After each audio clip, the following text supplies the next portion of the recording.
দেখতে দেখতে 2024 পড়লো, একটা বছর পার হয়ে গেল। একটা বছর নয়, অনেকটাই বছর পার হলো, অনেক বছরই। 2023 পার হয়ে 2024 পড়লো।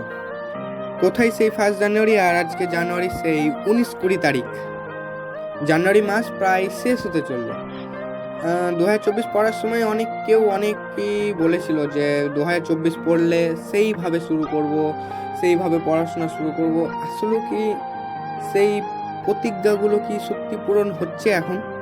না সেই প্রতিজ্ঞাগুলোকে ওই তালা চাবি দিয়ে বন্ধই করে রেখেছো, যে ওগুলো পূরণ করার দরকার নেই? দেখতে দেখতে ভালোই টাইম ওয়েস্ট হচ্ছে। আজকে জানুয়ারির 19-20 তারিখ, আর 1 মাস পর এক্সাম। বিভিন্ন ধরনের এক্সাম আছে, অনেক 1 মাস পরই প্রায় সব এক্সাম শুরু। শুধু লক্ষ্য তৈরি করলেই হবে না, যে একটা লক্ষ্য তৈরি করলাম আমি 90% মার্কস নিয়ে আসবো, ব্যাস বিন্দাস। সেই লক্ষ্যটাকে পূরণ করার জন্য যথেষ্টভাবে তার পিছনে খাটতে হবে, তার পিছনে সেইভাবে মেহনত করতেই হবে, তাহলে তো সেই লক্ষ্যটা বাস্তবায়িত হবে। যখন তোমরা মোবাইল দেখো বা বিভিন্ন ডিস্ট্রাকশনের সেই কাজগুলো করো, তোমার ডিস্ট্রাকশন যেগুলো, তো তখন কি মনে হয় যে ওই কাজগুলো করতে গিয়ে তোমার মোটিভেশন দরকার? যে ধরো মোবাইল দেখার সময় কি মনে হয় যে কোনোদিন যে মোবাইল দেখতে মোটিভেশন দরকার? কেন হয় না? কারণ মোবাইল যখনই তুমি দেখতে যাও, সেই মোবাইলের সেই এন্টারটেনমেন্ট বা যেই কোনো ভিডিও, সেগুলো একটা মজা লাগে। সেই মজা মানে ওই মজা করতে গিয়ে কিনা মোটিভেশনের দরকারই পড়ে না।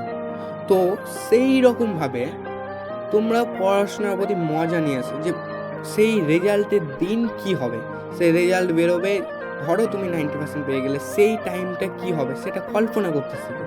যদি ওই রেজাল্টের টাইমটা কল্পনা না করো, তাহলে মোটিভেশন আসবে না, তো পড়তে বসতে ভালো লাগবে না।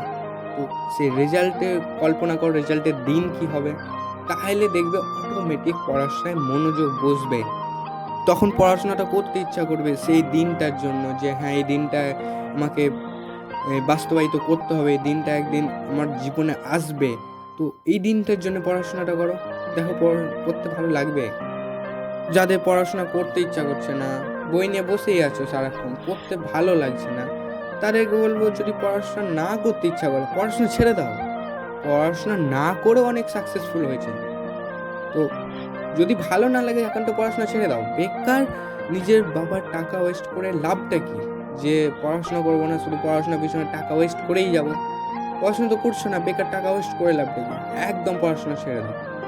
তোমার যেই কাজটা ভালো লাগবে সেই কাজটা করো।